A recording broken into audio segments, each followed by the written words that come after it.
kerannya masjid diambil secukupnya, isi mobilnya itu dengan apa? Isi mobilnya dengan air. Waduh.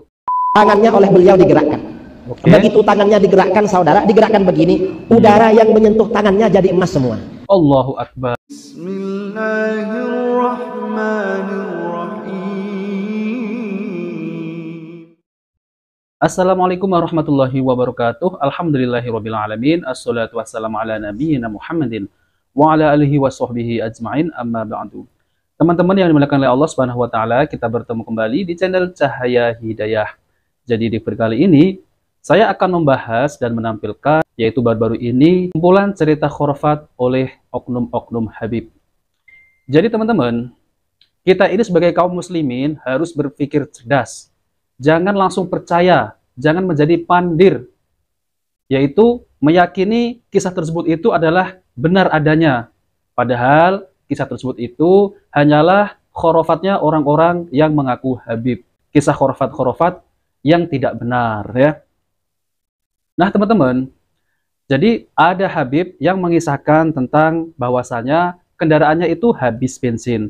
Namun itu mengisinya itu dengan air, bukan pakai bensin. Coba, situ percaya nggak? Kalau saya 100% tidak percaya. Nah teman-teman yang dimuliakan oleh Allah Subhanahu wa taala, jadi banyak kisah-kisah khurafat-khurafat yang didengungkan oleh oknum-oknum Habib. Nah sekarang ini adalah kumpulan kisah-kisah khurafat yang didengungkan oleh orang-orang sufi dan yang mengaku Habib. Nah oke teman-teman, kita langsung saja, mari kita simak video tersebut.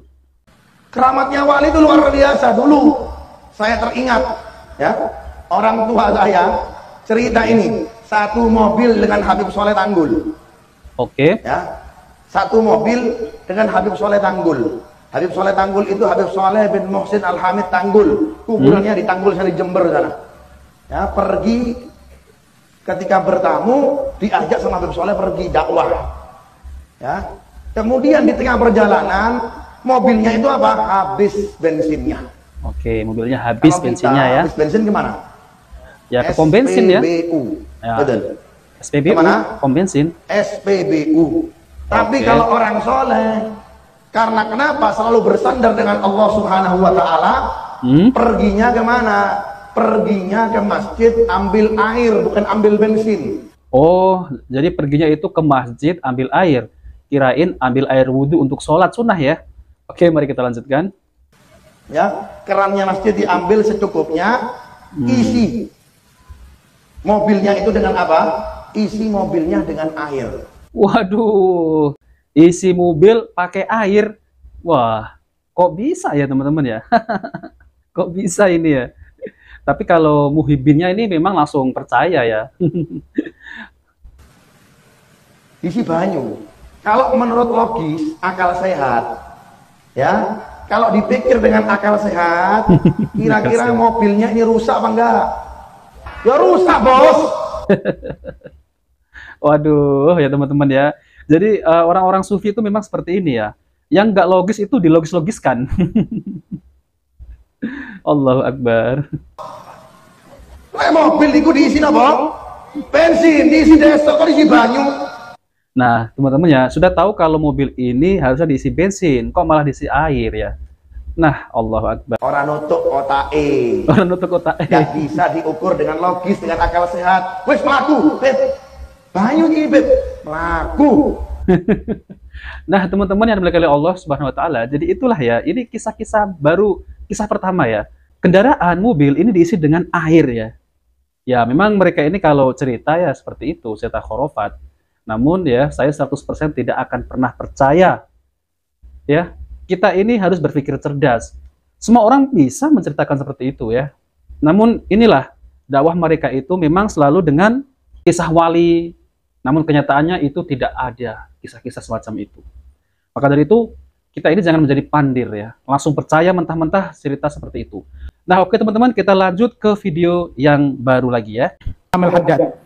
Sampai tuh orang sekali tuh malam udah sakit nggak ketahanan, dia mikir Habib, Ahlul Bait di dunia aja nggak bisa ngasih manfaat, apalagi di akhirat. Oke. Dalam hati dia ngomong begitu. Dalam hati, aneh nyeri kayak begini, masa nggak mau didoain? Kalau di dunia aja nggak bisa ngasih manfaat buat jari satu, didoain, apalagi di akhirat. Oh, itu tidur sambil mengkal hatinya. Sedih. Tidur. Dalam tidur seolah-olah itu dia meninggal dunia. Oke. Jadi dalam tidur itu seolah-olah orang tersebut itu meninggal dunia ya. Oke, paham ya? Mari kita lanjutkan. Dimasukin dalam kuburnya. Begitu kuburan ditutup, dihampiri oleh malaikat mungkar wa nakir. Oke. Datang kepada dia. Ini orang ini bercerita, sungguh ketika dalam mimpi saya dibangunkan oleh mungkar wa nakir, ditanya, "Man rabbuka?" Orang kalau cuma ngandalin hafalan, ngandalin ilmu, bakalan hancur, bakalan habis, nggak bakalan selamat di dalam kuburannya. Jangankan dengar suara mereka, lihat mukanya aja bisa semaput. Nggak bakalan bisa ngomong, apalagi dengar suaranya mungkar wa nakir. Kalau cuma ngandalin zahirnya doang, kagak ada keramat, nggak ada bantuan dari Allah, nggak bakalan bisa selamat. Jadi kalau tidak ada bantuan dari Allah, nggak akan bisa selamat ya. Nah, itu saya setuju ya. Karena kalau di dalam alam kubur, amalan kita baik, nah itu yang akan membantu kita. Namun kalau kita di alam kubur, amalan kita buruk, ya tidak akan bisa membantu. Itu saya setuju. Oke, mari kita lanjutkan. Ketika saya nggak tahu harus menjawab bagaimana grogi, tahu-tahu datang Imam Al-Haddad. Wah. Di hadapan saya menghalangi antara saya dengan malaikat tersebut yang mau nyiksa saya. Dia bilang, Idih. Imam Al-Haddad bilang, stop. Hadza min ashabina. Hero ya. Ini mayit nih, sahabat saya. Oh. Itu malaikat mundur, marhaba, marhaba. Jalan. Wah, malaikat mungkar nakir mundur ya. Gitu. Terbangun tuh orang sambil mesem. Ya, alhamdulillah. Alhamdulillah. Masya Allah. Anda punya Imam Al-Haddad. Anda punya Imam Al-Haddad. Nah, oke teman-teman ya. Ini kisah khurafat yang kedua ya. Kisah khurafat yang kedua. Memang mereka ini berlebihan dengan para imam-imam mereka seperti orang-orang Syiah Rafidhah. Nah, oke teman-teman, saya tidak percaya 100% tentang cerita khurafat ini. Oke, kita lanjut ke video selanjutnya. Wali Allah Ta'ala lagi matinya mereka itu hidup. Oke. Ketika mau dibungkus kafan, Wah. Habib Muhammad bin Ahmad Al-Mukhtar ngambil kesempatan di masa hidupmu, wahai mertua, engkau tidak mau dicium tangannya. Sekarang di masa engkau wafat, saya akan cium tanganmu. Ketika mau diambil tangannya, subhanallah, beliau langsung mengangkat tangannya, padahal beliau sudah meninggal. Wih, subhanallah ya teman-teman. Orang yang sudah meninggal itu tangannya itu bisa mengangkat ya. Mayat bangun menolak dicium tangannya. Oh, inilah yang mengaku cucu Nabi Shallallahu Alaihi Wasallam, mengaku keturunan Nabi Shallallahu Alaihi Wasallam. Namun apa dakwahnya? Dongeng, cerita-cerita khurafat. Malu saya lihatnya ya teman-teman. Malu sebagai cucu Nabi Shallallahu Alaihi Wasallam kalau semacam itu ya. Karena kenapa? Adabnya dengan mantunya. Karena mantunya juga apa? Termasuk orang-orang yang dekat dengan Allah, sehingga malulah seorang mertua dicium tangannya oleh siapa? Oleh menantunya. Masya Allah. Nah teman-teman ya, kita ini jangan jadi pandir ya. Saya ulangi lagi, jangan menjadi pandir para muhibbinnya Habib-Habib ini ya. Jangan mudah percaya dengan cerita-cerita khurafat semacam ini ya. Itu dari mana asalnya? Ya.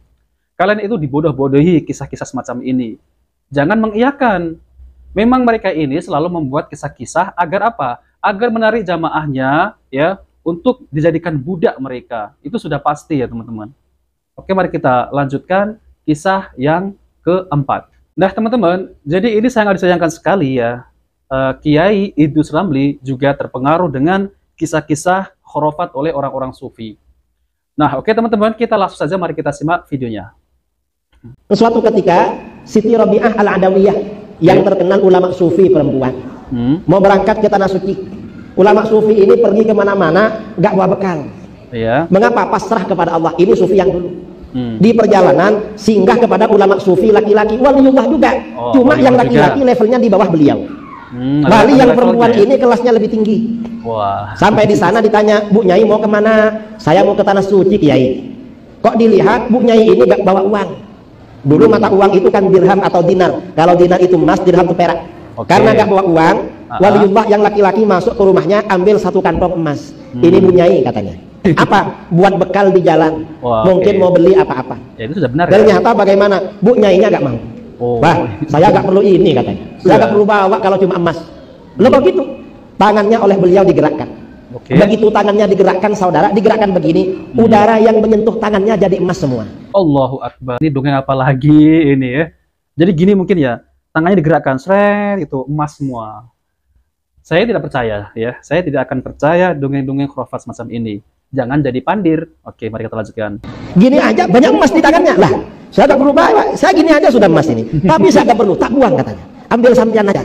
Ini Nah, teman-teman yang dimuliakan oleh Allah Subhanahu wa taala, jadi itulah yang saya tampilkan adalah kumpulan cerita khurafat oleh orang-orang sufi, yaitu yang mengaku cucu Nabi Shallallahu alaihi wasallam, dan Kiai Idrus Ramil juga terpengaruh dengan kisah-kisah semacam itu. Kalau kisah-kisah semacam ini, orang lain juga bisa bercerita. Lalu kemudian ilmu apa yang bisa didapat? Umat ini sudah cerdas, sudah ngerti mana cerita yang sesuai dengan dalil-dalil Al-Quran maupun Sunnah Nabi Shallallahu alaihi wasallam. Sebagaimana para sahabat Nabi, ya, yaitu ketika berperang, mempunyai karomah ini, ada memang karomah itu ada, sebagaimana para sahabat Nabi Shallallahu alaihi wasallam seperti Umar itu mempunyai karomah yang sangat luar biasa. Ketika Umar berjalan, sisa itu minggir, tidak mau lewat jalan yang dilalui oleh sahabat Umar.